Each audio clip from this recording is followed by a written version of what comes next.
नमस्कार दोस्तों, स्वागत है आप सभी का बायो मंत्री के यूट्यूब चैनल पर। दोस्तों आज हम बात करेंगे म्यूटेशन के प्रकार की। 3 प्रकार के म्यूटेशन जो है मोस्टली हमारे सामने आते हैं और यहाँ पर हमारा जो सबसे मेन टॉपिक होगा, मुख्य टॉपिक होगा, वो होगा बहुगुणिता मतलब पॉलीप्लॉइडी। यहां से क्वेश्चन 100% आपकी एग्जाम में आता ही आता है।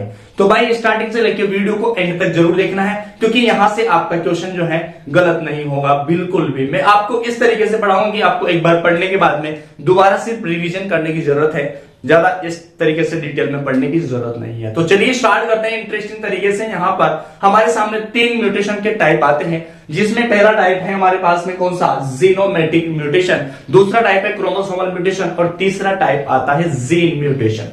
आज हम बात करेंगे जीनोमेटिक म्यूटेशन के अंदर पॉलीप्लॉइडी एक मुख्य टॉपिक आता है, जो कि बहुत ही अच्छा टॉपिक है और यहां से क्वेश्चन आपके एग्जाम में बनता है। तो चलिए बिना देरी के स्टार्ट करते हैं। अगर अभी तक आपने हमारे चैनल को सब्सक्राइब नहीं कर रखा है तो सब्सक्राइब कर लीजिए और पास में बेल आइकन है उसको प्रेस कर लीजिए, ताकि आने वाला सर वीडियो का नोटिफिकेशन आपको टाइम टू टाइम मिलता रहे। तो यहां पर हम बात करते हैं सबसे पहले जीनोमेटिक म्यूटेशन की। ठीक है, यहां पर हम एक और वर्ड यहां पर इसको दे सकते हैं हम, न्यूमेरिकल चेंज इन क्रोमोसोम्स। ठीक है ना। तो गुणसूत्रों के अंदर क्या होता है, संख्यात्मक परिवर्तन होता है। गुणसूत्रों के अंदर संख्यात्मक परिवर्तन होता है। तो यहां से हम लिख सकते हैं न्यूमेरिकल चेंज इन क्रोमोसोम, या हम कह रहे हैं यहां पर कि इसके अंदर क्या होता है, क्रोमोसोम जो होते हैं, गुणसूत्र जो होते हैं, उनके अंदर नंबर में परिवर्तन आता है, नंबर में चेंजेस आता है। ये बात आपको ध्यान रखना है। जैसे ही नंबर में चेंजेस आता है तो आपका जो है म्यूटेशन कंप्लीट हो जाता है, म्यूटेशन जो है यहां पर उत्परिवर्तन हो जाता है, जिससे आने वाले जो जीव होगा उसके अंदर परिवर्तन देखने को मिल सकता है। आपको वंशाणु का जो परिवर्तन होता है, आनुवंशिक जो परिवर्तन होता है, वो म्यूटेशन के कारण उत्पन्न होता है किसी भी जीव के अंदर। चलिए बात करते हैं यहां से सबसे पहले कि जीनोमेटिक म्यूटेशन को समझने से पहले एक बात और आपको जो है क्लियर तरीके से, अच्छे तरीके से समझना है, और यहां पर मैं समझाने की कोशिश करता हूं। ध्यान देना बोर्ड के ऊपर, ध्यान क्या देना है कि कोई भी एक सेल है, ठीक है, इस सेल के अंदर प्रेजेंट होता है न्यूक्लियस। क्या प्रेजेंट होता है, न्यूक्लियस। ध्यान से समझना इस बात को, ठीक है। न्यूक्लियस प्रेजेंट होता है और आपको इतना पता होगा कि इस न्यूक्लियस के अंदर डीएनए प्रेजेंट होता है। क्या होता है, डीएनए प्रेजेंट होता है। इस तरीके से जो है डीएनए प्रेजेंट होता है यहां पर, ठीक है। और जब डीएनए, देखो इस तरीके से डीएनए होता है, ठीक है, और जब इस तरीके का डीएनए एक प्रोटीन से जुड़ जाता है, एक प्रोटीन में पैक हो जाता है, जिसका नाम है स्टोन प्रोटीन। क्या नाम है, स्टोन प्रोटीन। देखो यहां पर ध्यान से समझना, डीएनए जब स्टोन प्रोटीन से जुड़ जाता है तो उसको हम कहते हैं क्या, क्रोमोसोम। क्या कहते हैं दोस्त, क्रोमोसोम कहते हैं। ये बात समझना जरूरी है आपको, ठीक है। और ह्यूमन के अंदर या जितने भी स्तनधारी होते हैं, ज्यादातर स्तनधारी के अंदर 46 क्रोमोसोम पाए जाते हैं। मतलब कहने का मतलब ये है, नंबर ऑफ क्रोमोसोम कितने होते हैं, 46। लेकिन पेयर्स की अगर मैं यहां पर बात करूं तो पेयर्स होते हैं कितने, 23 पेयर्स में पाए जाते हैं, ठीक है। अब यहां पर हम बात करें तो 22 होता है, 22 जो क्रोमोसोम्स होते हैं वो तो होते हैं एटोसोम्स। कौन से, एटोसोम्स। लेकिन जो 2 क्रोमोसोम्स होते हैं वो कैसे होते हैं, जैसे 22 पेयर्स है ना, 22 पेयर्स तो ऑटोसोम्स होते हैं। लेकिन जो एक पेयर होता है वो किसका होता है, एलोसोम का होता है, ठीक है। ये बात आपको ध्यान रखनी है, एलोसोम्स का होता है। मतलब समजात गुणसूत्र होते हैं और विषमजात गुणसूत्र होते हैं, ठीक है। जैसे कि मैं बात करूं आपसे यहां पर, तो ह्यूमन के अंदर नर और मादा दोनों होते हैं, ठीक है। नर, यहां पर मैं बात करूं नर और मादा की, तो नर के अंदर तो 44 प्लस XY होता है, ठीक है। लेकिन मादा के अंदर मैं बात करूं तो 44 प्लस XX होता है, ठीक है। तो यहां पर जो 44 है, 44 है, ये तो है ऑटोसोम्स, और जो XY है ये है एलोसोम्स। आगे बात समझ में, जहां से हम बात करते हैं कि इसमें डीएनए से क्या बनता है, ये इस तरीके से पैक हो जाते हैं क्रोमोसोम्स, ठीक है। 2 प्रतियां इसकी होती है एक साथ, ठीक है। तो इसके अंदर जो डीएनए है, इसका खंड जो होगा ना, एक सेगमेंट होगा, उसको हम कहेंगे जीन। क्या कहेंगे, जीन कहेंगे। क्या कहेंगे, जीन कहेंगे। और इस जीन से हमारे पास में यहां पर mRNA बनता है, tRNA बनता है, rRNA बनता है, और वो क्या करता है, प्रोटीन का सिंथेसिस करते हैं, प्रोटीन को बनाने का काम करते हैं। यहां पर आपको इतनी बात क्लियर हो जानी चाहिए। चलिए आगे बढ़ते हैं हम। यहां पर बात करते हैं जीनोमेटिक म्यूटेशन के बाद में देखो इसके अंदर एक मुख्य इंटरेस्टिंग टॉपिक आता है जिसका नाम है पॉलीप्लोइडी, मतलब बहुगुणिता। क्या नाम है, बहुगुणिता। इस टॉपिक को पढ़ते हैं। यहां पर सबसे पहला टॉपिक हमारे पास में आता है पॉलीप्लोइडी, मतलब बहुगुणिता। अब की सर बहुगुणिता क्या होता है, किसी भी द्विगुणित कोशिका में गुणसूत्र जो होते हैं वो दो प्रतियों के रूप में पाया जाता है, और उन्हीं दो प्रतियों को हम कहते हैं द्विगुणित। क्या कहते हैं, द्विगुणित कहते हैं। जब इस द्विगुणित अवस्था में कोई परिवर्तन आ जाता है, कमी या वृद्धि हो जाती है गुणसूत्रों की, तो उसे हम कहते हैं क्या, उसे क्या कहते हैं, गुणसूत्रीय विपतन या संख्यात्मक गुणसूत्रीय विपतन उसको कहते हैं। बात समझ में आ रही है आप लोगों को। यहां पर लिख लेते हैं हम पॉलीप्लोइडी या बहुगुणिता किसे कहते हैं, तो किसी भी द्विगुणित कोशिका में गुणसूत्रों की दो प्रतियां पाई जाती है, दो प्रतियां होती है, जिसे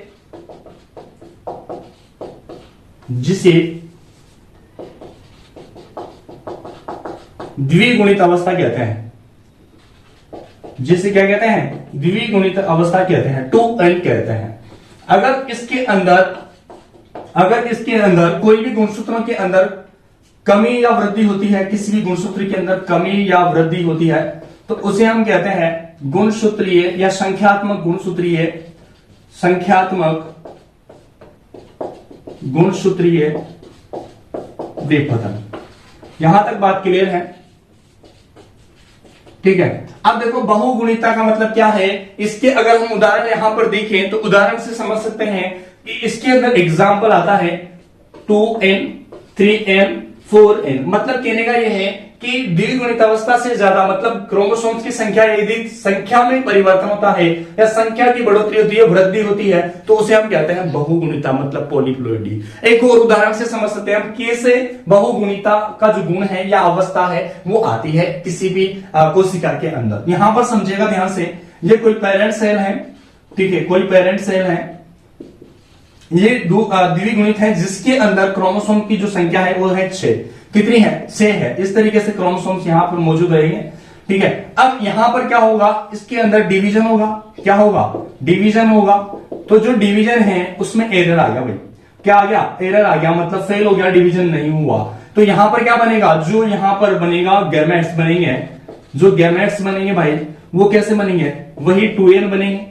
कैसे बनेंगे, 2n बनेंगे, ठीक है। यहां पर n बनने चाहिए थे, लेकिन यहां पर क्या बनता है, 2n ही बनता है। यहां पर भी हम ऐसे देखें तो n इसके अंदर बनना चाहिए था, लेकिन यहां पर 2n बनता है। क्यों, क्योंकि डिवीजन के अंदर एरर आ चुका है। जो मियोटिक डिवीजन होता है उसके अंदर एरर आ जाता है, मियोटिक डिवीजन नहीं होता है, तो सेम टू सेम इस तरीके से यहां पर गैमेट्स बन जाते हैं 2n टाइप के, ठीक है। सेम यहां पर भी उसी तरीके की कंडीशन अप्लाई होगी, ठीक है। यहां पर भी क्या बन गया, 2n प्रकार के गैमेट्स बन गए, ठीक है। अब ये गैमेट्स क्या करेंगे, आगे जाके फर्टिलाइजेशन करेंगे, ठीक है। और फर्टिलाइजेशन से क्या बनाएंगे, जाइगोट बनाएंगे, युग्मनज बनाएंगे, ठीक है। यहां पर होगा फर्टिलाइजेशन हो गया, ठीक है। और क्या बना लिया इन्होंने, एक जाइगोट बना लिया, ठीक है। अब जाइगोट के अंदर समझिएगा ध्यान से कि जो जाइगोट है उसके अंदर कौन सी अवस्था होगी, ठीक है। तो जाइगोट के अंदर ऑब्वियसली हम जानते हैं कि गैमेट्स 2n है, तो जाइगोट क्या बनेगा, 4n बनेगा, ठीक है। तो 4n इज इक्वल टू कितने क्रोमोसोम हो जाएंगे, 12 क्रोमोसोम्स हो जाएंगे, ठीक है। यहां पर 12 क्रोमोसोम्स बन जाएंगे, और इस कंडीशन को हम बोलते हैं टेट्राप्लोइडी। क्या बोलते हैं, टेट्राप्लोइडी। इस कंडीशन को हम यहां पर बोलेंगे, ठीक है। इस तरीके से हम समझ सकते हैं कि पॉलीप्लोइडी अवस्था कैसे आती है। बात करते हैं यहां पर बहुगुणिता की, पॉलीप्लोइडी के प्रकार कौन कौन से हैं और किस तरीके से गुणसूत्रों में परिवर्तन होता है और कौन कौन से डिजीज यहां पर देखने को मिलते हैं। तो चलिए स्टार्ट करते हैं। यहां पर हम बात करते हैं पॉलीप्लोइडी अवस्था के प्रकारों की, ठीक है। इसके प्रकार जो है 2 प्रकार के होते हैं, ठीक है। और 2 प्रकारों में भी अनेक प्रकार की जो है यहां पर हमें टाइप देखने को मिलते हैं। तो यहां पर सबसे पहले बात करते हैं कि 2 प्रकार कौन कौन से हैं, ठीक है। तो 2 प्रकार है हमारे पास में, एक तो आता है अशुगुणिता और एक आता है सुगुणिता। यहां पर देखिए हम, तो एक है अशुगुणिता, असुगुणिता, ठीक है, इसको हम कहते हैं एन्यूप्लॉइडी, एन्यूप्लॉइडी, ठीक है। और हम बात करते हैं दूसरे नंबर की, तो दूसरे नंबर को हम बोलते हैं सुगुणिता, सुगुणिता, ठीक है, इसको हम कहते हैं क्या, यूप्लॉइडी, यूप्लॉइडी, ठीक है। अब देखो असुगुणिता के अंदर होता क्या है, इसके अंदर किसी भी द्विगुणित गुणसूत्र में एक या कुछ गुणसूत्रों की कमी या वृद्धि हो जाती है, तो उसे हम कहते हैं असुगुणिता, मतलब एन्यूप्लॉइडी, ठीक है। ध्यान से सुनिएगा दोबारा से, किसी भी द्विगुणित गुणसूत्रों में एक या कुछ गुणसूत्रों की कमी या वृद्धि हो जाती है, तो उसे हम कहते हैं असुगुणिता, मतलब एन्यूप्लॉइडी, ठीक है। इसकी बात करें हम, तो यहां पर किसी भी जीन के अंदर किसी एक गुणसूत्र की वृद्धि होना क्या कहलाता है, सुगुणिता कहलाता है, यूप्लॉइडी कहलाता है, ठीक है। टू जो दो गुणसूत्र होंगे उनसे ज्यादा हो जाएंगे, यहां पर सुगुणिता के अंदर 2n+ हो जाएगा, ठीक है। ध्यान से समझेंगे, आगे हम इसके टाइप्स की यहां पर बात करते हैं। सबसे पहले इसके अंदर क्या होगा, 2n+ हो जाएगा गुणसूत्रों की संख्या में, ठीक है। अब देखो कमी या वृद्धि होगी।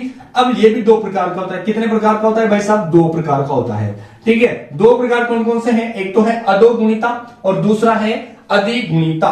अधोगुणिता, अधोगुणिता, अधोगुणिता को हम यहां पर कह सकते हैं हाइपोप्लॉइडी, हाइपोप्लॉइडी, ठीक है। और यहां पर हम कहेंगे अधिगुणिता, अधिगुणिता, ठीक है। इसको हम क्या कहेंगे, हाइपरप्लॉइडी, हाइपरप्लॉइडी, ठीक है। बात समझ में आ रही है। अब अधोगुणिता और अधिगुणिता, अधो मतलब तो कम और अधि मतलब ज्यादा, ठीक है। यदि मान लो किसी भी द्विगुणित गुणसूत्रों में अगर कमी आ जाए गुणसूत्रों की, तो उसे हम कहते हैं अधोगुणिता, और यदि वृद्धि हो जाए तो उसे हम कहते हैं अधिगुणिता, ठीक है। समझ में आ गई बात। आगे हम बात करते हैं, इसके अंदर देखो कमी कैसे आएगी, तो इसमें हम देख सकते हैं 2n से क्या हो जाएंगे, गुणसूत्र कम हो जाएंगे, और इसके अंदर 2n से गुणसूत्र क्या हो जाएंगे, अधिक हो जाएंगे, ठीक है। द्विगुणित गुणसूत्रों की जो बात हम कर रहे हैं यहां पर, तो ठीक है। आगे हम बात करते हैं कि अधोगुणिता भी दो प्रकार का होता है। कितने प्रकार का होता है, दो प्रकार का होता है। कौन कौन सा होता है, तो एक तो होता है एक न्यून सूत्रता और दूसरा होता है द्विन्यून सूत्रता, ठीक है। मोनोसोमी और नलीसोमी। बात करें यहां पर एक न्यून सूत्रता, एक न्यून सूत्रता की, इसको हम कहते हैं ट्राइसोमी, सॉरी मोनोसोमी, क्या कहते हैं, मोनोसोमी, ठीक है। और यहां पर हम बात करते हैं द्विन्यून सूत्रता की। द्विन्यून सूत्रता की बात करें तो इसको हम कहते हैं नलीसोमी, क्या कहते हैं, नलीसोमी। अब बात करते हैं एक न्यून सूत्रता का मतलब क्या है और द्विन्यून सूत्रता का मतलब क्या है। इसके अंदर क्या होगा, एक गुणसूत्र की कमी हो जाएगी और इसके अंदर क्या होगा, दो गुणसूत्रों की कमी हो जाएगी किसी भी द्विगुणित गुणसूत्रों में। 2n-1 हो जाएगा इसके अंदर तो, और इसके अंदर क्या होगा, 2n-2 हो जाएगा। इसकी बात करें एक न्यून सूत्रता की, तो इसके अंदर यदि मान लो एक न्यून सूत्रता जो होता है, इसके कारण एक डिजीज होता है जिसको हम बोलते हैं ट्राइसोमी। क्या बोलते हैं, ट्राइसोमी सिंड्रोम जो है जिसको हम कहते हैं। तो इसका एक उदाहरण हो जाता है जिसको हम कहते हैं ट्राइसोमी सिंड्रोम, ठीक है। बात समझ में आ रही है। इसके अंदर होता है क्या है, देखो ट्राइसोमी सिंड्रोम के अंदर जिसे जनरली हम ह्यूमन के अंदर देखते हैं कि 46 जो है क्रोमोसोम्स पाए जाते हैं, ठीक है। तो 46 के अंदर एक क्रोमोसोम जो है बढ़ जाएगा, कम हो जाएगा यहां पर, तो 46 में से एक माइनस करोगे तो इसके अंदर 45 क्रोमोसोम्स ही बचेंगे, और इसी कमी को हम बोलते हैं ट्राइसोमी सिंड्रोम, ठीक है। इसके अंदर होगा क्या कि फीमेल के अंदर जो एलोसोम्स है, ठीक है, जो एलोसोम्स है, जैसे एक से एक हम बोलते हैं, तो एक से यहां से हट जाएगा, मतलब एक क्रोमोसोम्स की यहां पर कमी हो जाएगी, और इस कमी के कारण जो फीमेल्स हैं वो क्या नहीं कर पाएगी, बच्चे पैदा नहीं कर पाएगी। बात समझ में आ रही है आप लोगों को। द्विन्यून सूत्रता के अंदर क्या होगा, दो गुणसूत्रों की कमी हो जाएगी। इसका मतलब 46 में से -2 करोगे तो 44 क्रोमोसोम्स यहां पर बचेंगे, ठीक है। अधिक गुणिता की बात करें हाइपरप्लॉइडी की, 2n से यहां पर गुणसूत्र क्या हो जाएंगे, अधिक हो जाएंगे। बात करें दो प्रकार का ये होता है, कितने प्रकार का होता है, दो प्रकार का होता है, ठीक है। दो कौन कौन से प्रकार हैं, तो ध्यान रखना है, एक तो है एक अधिसूत्रता और दूसरा है द्विअधिसूत्रता, ठीक है। एक अधिसूत्रता मतलब जिसके अंदर एक गुणसूत्र की वृद्धि हो, और द्विअधिसूत्रता मतलब जिसके अंदर दो गुणसूत्रों की क्या हो, वृद्धि हो, ठीक है। एक अधिसूत्रता की हम बात करते हैं, एक अधिसूत्रता, और दूसरा आ जाता है हमारे पास में द्विअधिसूत्रता। ठीक है, द्विअधिसूत्रता, इसको हम बोलते हैं एक अधिसूत्रता को ट्राइसोमी। क्या बोलते हैं? ट्राइसोमी बोलते हैं, क्योंकि इसके अंदर 3n हो जाता है। मतलब कैसे? 2n+1 हो जाएगा। ठीक है, तो इसको हम बोलेंगे ट्राइसोमी, क्योंकि इसके अंदर 3n हो जाता है। ठीक है, और इसका मतलब हम समझे यहां पर, तो इसको हम बोलते हैं क्या? टेट्रासोमी। टेट्रासोमी मतलब जिसके अंदर गुणसूत्र क्या हो? 4n हो, 4n की उपस्थिति में हो, मतलब चतुर्गुणित हो। ठीक है, तो इसके अंदर कैसा होगा? 2n के अंदर 2 गुणसूत्र हो जाएंगे, बढ़ जाएंगे। ठीक है, द्विअधिसूत्रता मतलब 2 गुणसूत्र बढ़ जाएंगे, तो इसके अंदर 4n वाली कंडीशन उत्पन्न हो जाएगी। एक अधिसूत्रता के अंदर भी एक डिजीज आता है, जो कि देखो 3n हो गया ना, मतलब यहां पर 46 में एक प्लस करोगे तो 47 हो जाएगा। मतलब इस एक गुणसूत्र की वृद्धि के कारण इसके अंदर जो एक डिजीज होता है, जिसको हम बोलते हैं डाउन सिंड्रोम। क्या बोलते हैं? Down syndrome. ठीक है, बात समझ में आ गया आप लोगों को? ठीक है, ये हो जाता है हमारा पास में यहां पर अश्वगुणिता मतलब एन्युप्लॉइडी के प्रकार। बात करें अश्वगुणिता की, इसके अंदर क्या होता है? जीन के अंदर जो है गुणसूत्रों की वृद्धि हो जाती है। ठीक है, 2 से अधिक हो जाते हैं गुणसूत्र, तो जीन में 2n से अधिक हो जाते हैं, क्या गुणसूत्र हो जाते हैं अधिक। ठीक है, जीन के अंदर बात करें यहां पर इसके कौन कौन से प्रकार हैं, तो ये भी 2 प्रकार का होता है। कितने प्रकार का होता है मेरे भाई? अरे लाड़ा, 2 प्रकार का होता है। कितने प्रकार का होता है? 2 प्रकार का। एक तो होता है स्वबहुगुणिता, स्वबहुगुणिता, और दूसरा होता है परबहुगुणिता। स्वबहुगुणिता और परबहुगुणिता, ऑटो पॉलीप्लॉइडी और एलो पॉलीप्लॉइडी। ठीक है, समझना ध्यान से। यहां पर हम देखते हैं स्वबहुगुणिता की बात करते हैं। ठीक है, इसको हम बोलते हैं ऑटो पॉलीप्लॉइडी, ऑटो पॉलीप्लॉइडी। ठीक है, इसको हम कहेंगे यहां पर बहुगुणिता। क्या कहेंगे? पर बहुगुणिता। इसको हम क्या कहेंगे? Allopolyploidy. ठीक है, बात समझ में आ रही है आप लोगों को?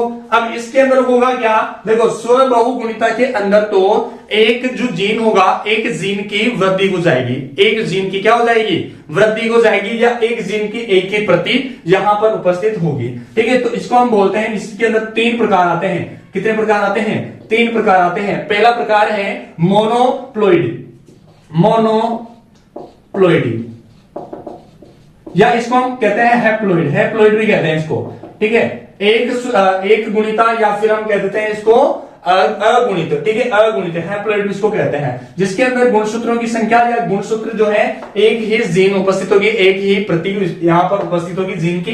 दूसरे नंबर पे हम बात करें तो यहां पर हमारे पास में आता है डिप्लॉइड, मतलब द्विगुणित। ठीक है, डिप्लॉइड आता है, और इसके अंदर क्या होता है? देखो, डिप्लॉइड आता है और इसको हम कहते हैं द्विगुणित। ठीक है, इसके अंदर जो प्रतियां होंगी वो क्या होगी? एक जीन की 2 प्रतियां उपस्थित होगी। ठीक है, नेक्स्ट तीसरे नंबर पे बात करें हम यहां पर, तो इसको हम बोलते हैं ट्राइप्लॉइड, या इसको हम बोलते हैं त्रिजन। मतलब इसके अंदर क्या होगा? एक जीन की 3 प्रतियां उपस्थित होगी। ये बात आपको क्लियर हो जानी चाहिए यहां से। चलिए बात करते हैं आगे हम।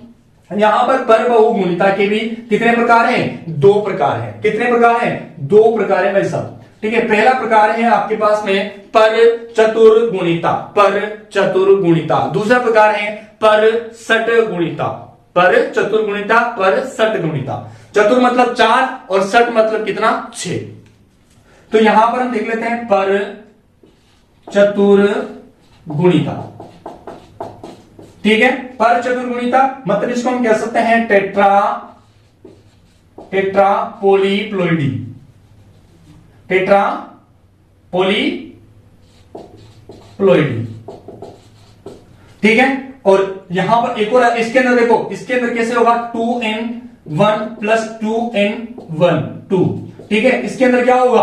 अलग अलग जीन की 2-2 प्रतियां उपस्थित होगी, अलग अलग जीन की 2-2 प्रतियां उपस्थित होगी। और यहां पर बात करें हम षट या पर षटगुणिता, पर षटगुणिता की बात करें ठीक है, बरसठ गुणितक की बात करें, इसको हम कह सकते हैं क्या, हेक्सापोलिप्लोइडी, हेक्सापोलिप्लोइडी। इसके अंदर क्या होगा, 3 अलग अलग जीनों की दो दो अलग अलग प्रतियां उपस्थित होगी।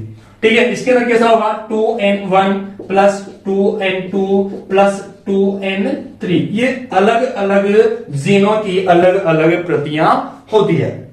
तो यहां पर हमारे पास में देखो पॉलीप्लोइडी की सारी जो टेबल्स हैं वो कंप्लीट हो जाती है। आई होप आपको चीज याद हो गई होगी। अगर आपने अभी तक हमारे चैनल को सब्सक्राइब नहीं किया है तो सब्सक्राइब कर दीजिए, और वीडियो को लाइक नहीं किया है तो लाइक कर दीजिए। अगर एनी प्रॉब्लम आपको होती है तो आप कमेंट करके बता दीजिए, ताकि उसका सॉल्यूशन मैं आपको नेक्स्ट वीडियो में दे सकूं। तो गाइज आज के लिए इतना ही, बाकी फिर से मिलते हैं अपन नए वीडियो में, तब तक के लिए जय हिंद।